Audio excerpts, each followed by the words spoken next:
আসসালামু আলাইকুম বন্ধুরা, কেমন আছো তোমরা সবাই? আশা করি অনেক ভালো আছো। আলহামদুলিল্লাহ, আমি অনেক ভালো আছি। সকাল সকাল চলে এলাম আমার কলিজার টুকরাদেরকে দেখার জন্য আমার বাবার বাসায়। প্রতিটি মানুষের জীবনে পরিবার খুবই গুরুত্বপূর্ণ। পরিবার হলো একজন ব্যক্তির শক্তি যা তাকে সমস্ত সমস্যা মোকাবেলা করার সাহস দেয়। যার একটি ভালো পরিবার আছে সে পৃথিবীতে সবচেয়ে সুখী জীবনযাপন করে। পরিবারকে আগে ভালোবাসতে শেখো, তবে বাকি পৃথিবীর লোকেরা তোমায় ভালোবাসবে। পৃথিবীর কাছে তুমি শুধু একজন, কিন্তু তোমার পরিবারের কাছে তুমি পুরো পৃথিবী।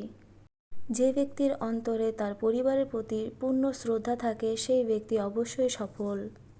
প্রত্যেকটা মানুষের কাছে পরিবারই তার প্রথম ভালোবাসা। আমি আমার পরিবারকে অনেক ভালোবাসি, তারা আমার অক্সিজেন। আমি আমার পরিবারের সবথেকে ছোট ছিলাম, অনেক আদরে ছিলাম, এখনও আছি। আমার ভাতিজা আমার ভাগ্নিদের জন্য সবাই দোয়া করবে। আল্লাহ হাফেজ।